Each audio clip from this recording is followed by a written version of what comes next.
Cuan, cuan, we be getting money.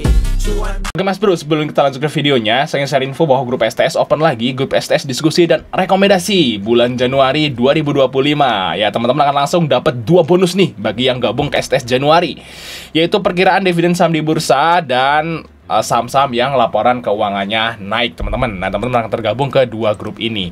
Nah kita intip STS yang masih jalan saat ini, yaitu STS November. Nah dan video ini saya rekam tanggal 12. Nah ini adalah perform STS di tanggal 11 teman-teman ya. Kita dapat profit di ASLC, INTP, Gula, Telkom, BRI, Toba. Nah yang dikasih tabel ini adalah menu swing, karena ada 2 menu swing dan menu ODT nih guys ya. Nah langsung chat saya aja buat tanya-tanya dan join ke STS rekomendasi Januari. Mas bro, kali ini kita akan bahas tentang IPO baru lagi, yaitu PT Kentanik Supra International ya, atau kodenya KSIX teman-teman ya. Ini properti dan real estate juga nih, sama kayak CBDK. Nah, periode book building tanggal 13 sampai tanggal 20 Desember, teman-teman, rentang harganya 312 sampai 468 ya, yang saham yang dijual yaitu 3 juta lot, guys. Oke, kita akan bahas di sini teman-teman ya, apakah menarik IPO ini? Ya karena memang barengannya sama CBDK ya. Kita akan lihat teman-teman ya di sini ya, prospektusnya. Nah untuk UE-nya yaitu UOB Kehian atau kodenya itu AI teman-teman, dan ini masuk ke papan pengembangan guys ya. Nah kita lihat di sini untuk historis dari AI teman-teman, itu yang terakhir itu ngipoin Verona guys, Fern ya. Nah Fern ini memang di hari pertama sih profit ya, cuman habis itu dia turun terus guys untuk Verona guys. Ini ya sekarang harganya tinggal 125. Nah, tapi di hari pertama ini volatil kok. Jadi kalau teman-teman tuh mantau Verona harusnya sih bisa profit ya, walaupun nggak maksimal gitu guys di Verona. Oke ya, terus lanjut ya. Yang berikutnya yang lebih lama lagi itu data guys. Nah, data ini juga AI ya. Sendiri dia UE sendiri, teman-teman. Dia arah 1 2 3 4 kali arah guys ya, 4 kali naik. Bahkan yang kelima masih naik, terus baru itu turun, koreksi dan dibawa naik lagi. Ini mungkin teman-teman ngira ya, Verona itu bakal kayak gini gitu. Ini Verona itu kan ini data nih naik, terus turun, yang dibawa koreksi, terus naik terus. Nah kalau Verona nggak, habis turun terus. Oke kita lanjut ya, Sola ini yang selanjutnya guys. Nah ini juga AI 100%, dia arah 1, 2, 3 kali arah teman-teman ya, mantap sekali. Terus Akro, kita lihat Akro guys. Akro di sini juga arah juga guys di hari pertama guys ya. Di hari kedua sempat arah, cuman dia kebongkar guys ya. Cuman Akro ini nggak naik-naik guys. Oh ya ini sempat naik ya, ini sempat turun terus naik sedikit, terus dia turun terus nggak naik-naik si Akro guys. Oke terus selanjutnya yaitu saham dari Nice ya. Nah Nice ini juga AI juga ya. Nah kita lihat Nice di sini arah 1 2 3 kali guys, naik 3 kali. Terus Ayam, kita lihat Ayam.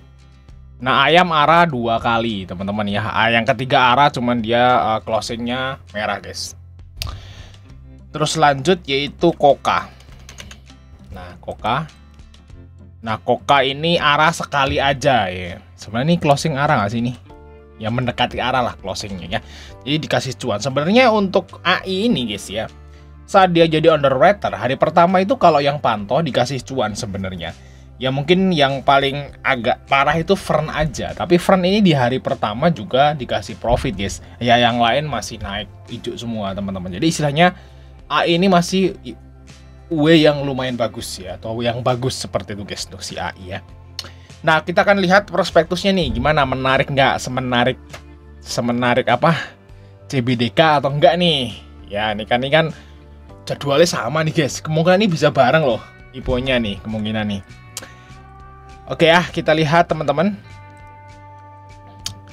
di sini kita nomor 12 teman-teman, kita lihat. Nah di sini saham ditawarkan itu sebanyak 320 juta sekian lembar, yaitu adalah 15% dengan nilai nominalnya itu 100 rupiah aja guys. Kisaran rentang harga 312 sampai 468. Untuk nilai emisinya itu 150 miliar ya. Ya termasuk IPO yang lumayan lah. Papan pengembangan nih lumayan teman-teman ya. Karena yang paling kecil itu Yoi kayaknya ya. Yoi cuma 40 miliaran doang. Nah kalau ini udah 150 ya, berarti lumayan. Dan ini IPO-nya di tanggal 8. Kayaknya nggak bareng ya. Kalau IPO-nya CBDK ini di tanggal 13 kalau nggak salah ya. Kalau nggak mundur. Nah untuk IPO-nya si KSIX ini di tanggal 8 teman-teman. Oke. Rencana penggunaan dananya teman-teman ya, sekitaran 59,42% digunakan untuk modal kerja ya, pembangunan infrastruktur ya. Ini pembangunan Coatville, perataan tanah, pembangunan rumah 2 lantai, proyek yang sudah sebelumnya yaitu Nusa Indah bla bla bla gitu guys ya. Terus 27% digunakan untuk setoran modal ya kepada SPB anak usahanya, atau sisanya digunakan untuk menjalankan kegiatan usaha. Nah, ini rencana penggunaan dananya lumayan positif, teman-teman ya, untuk istilahnya itu untuk ekspansi lah seperti itu guys ya, untuk mengembangkan usaha mereka. Jadi nggak ada ini buat bayar hutang, guys. Mantap ya. Oke, lanjut ya. Nomor 13. Nah, ini adalah struktur pemegang sahamnya guys. Di sini ada PT Badra, PT Panca, PT Batu, dan PT Kalindolen. Nah ini seperti ini bentuknya. Nanti kalau udah ada masyarakatnya, masyarakat 15% guys. Jadi seperti ini ya, PT Badra Arta ini sebagai pengendali teman-teman. Oke, lanjut. Ini adalah pelaporan posisi keuangan. Ya kita lihat di sini. Kalau kita lihat total asetnya teman-teman ya, nggak gerak. Anteng aja di situ ya. Ini naik dikit, naik. Ini guys naik. Terus ini sekarang turun lagi ya gitu, nggak gelak. Nah kita lihat di sini untuk hutangnya juga di situ-situ aja, kisaran situ aja. Untuk ekuitasnya nih guys ya di situ-situ aja, guys ya, kayak nggak gerak gitu ya untuk ini ekuitas dan liabilitasnya. Tapi kalau kita lihat di sini, hutangnya perusahaan ini kecil sekali guys, dibanding dengan ekuitasnya ya. Jadi ini DER-nya akan sangat kecil guys. Oke ya, ini adalah laba periode tahun berjalan dalam ribuan rupiah teman-teman. Ada di sini ya. Berarti ini miliar ya kayak gitu guys. Miliar. Ini labanya sampai 30 Juni 2024 ini tembus 41 miliar sekian-sekian nih, baru setengah tahun teman-teman. Nah, ini berarti labanya lebih kecil sedikit lah dari laba tahun 2023. Ini ternyata labanya lumayan gede guys ya untuk sekelas perusahaan properti kayak gini guys. Oke ya, lanjut guys ya, nomor 17 teman-teman. Nah ini kebijakan dividen teman-teman. Nah perseroan akan membagikan nih ya sebanyak-banyaknya 25% ya dari laba bersih perseroan teman-teman ya. Kapan nih? Tahun depan berarti guys. Ya. Nah tapi sebelumnya perseroan itu pernah membagikan dividen di tahun ini ya, dari laba tahun 2023 dan sebelum-sebelumnya gitu guys. Perseroan itu membagi dividen itu 59 miliar nih, berarti udah dikasih duluan nih dividennya sebelum IPO guys. Ini perusahaan nih mau IPO nih ya kan. Nah saldo labanya dibagi dulu. Wah, baru tinggal ampasnya nih misalnya. Nah baru di IPO-in ke kalian gitu, dijual ke kalian gitu. Ya gitulah biasa gitu di perusahaan guys kayak gitu. Kalau misalnya nggak terima ya teman-teman bisa buka atau bikin perusahaan sendiri terus ngipuin sendiri kayak gitu guys. Oke ya, lanjut ya nomor 19 teman-teman, yaitu pembatasan guys. Sini nih. Nah ini pembatasan teman-teman. Untuk setiap perolehan saham yang dilakukan lebih rendah daripada penawaran dan terjadi jangka waktu 6 bulan sebelum pendaftaran efektif teman-teman ya, akan di-lock selama 8 bulan. Pada tanggal prospektus ini diterbitkan, tidak terdapat pihak ya yang memperoleh saham di bawah harga penawaran. Jadi tidak terdapat pihak yang dilarang, guys ya, untuk mengalihkan saham yang dimilikinya.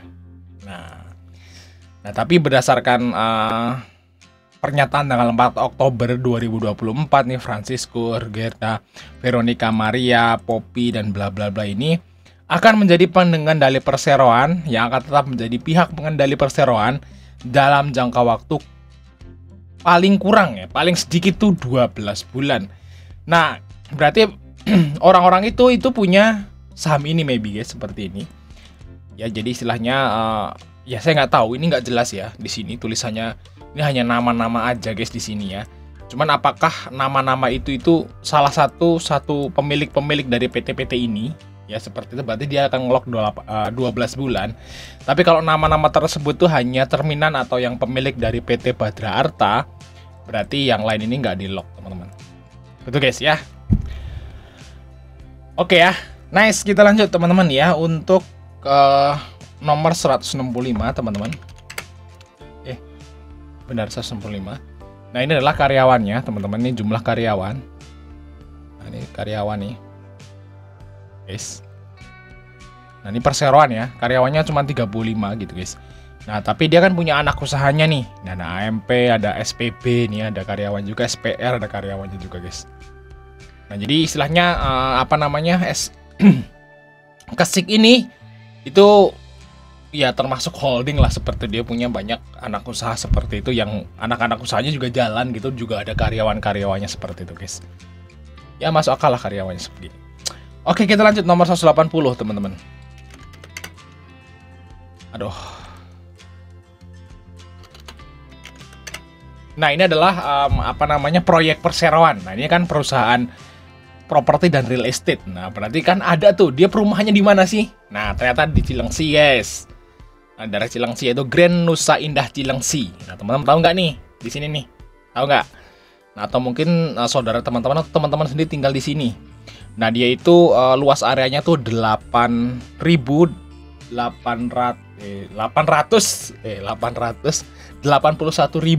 meter persegi teman-teman. Ini gede banget ya, lumayan ya. Ya jumlah unitnya yang udah dijual itu 5.679, dan sisa unit yang dapat dijual atau yang sisa unit yang belum kejual tuh segini. Berarti nanti kedepannya masih ada omset guys perusahaan ini ya, karena masih ada 2.000-an unit yang belum kejual di Grand Nusa Indah Cilengsi. Nah ini adalah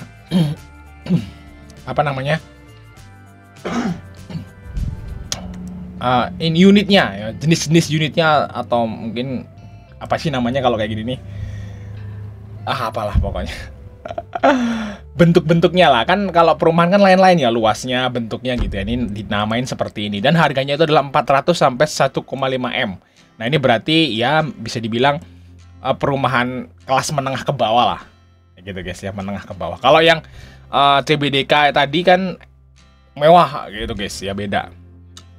Nah terus di sini ada Grand Nusa Indah Adigana. Ini di mana? Di Cilengsi juga guys. Nah ini ada luas areanya segini teman-teman, dan masih ada 863 yang belum dikejual, masih bisa dijual. Nah di sini teman-teman harganya 400 sampai 1 M. Nah terus di sini ada Permata Nusa Indah Situsari, jadi di Bojong Bogor. Berarti ini fokusnya di Bogor ya guys ya. Ini masih ada 127 unit yang belum kejual, harganya 400 sampai 700. Oke, terus ada Villa Bogor Indah. Nah, ini yang terkenal teman-teman ya. Saya punya teman juga di sini ya, di Villa Bogor Indah. Nah, di sini masih ada 93 unit yang belum kejual, dan harganya itu 1 M sampai 2 M. Berarti yang tinggal di Villa Bogor Indah itu termasuk kalangan menengah guys. Ya menengah ke atas lah kan, 1 M rumahnya guys.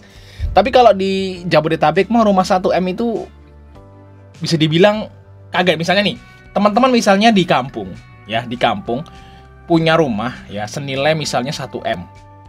Itu udah bagus.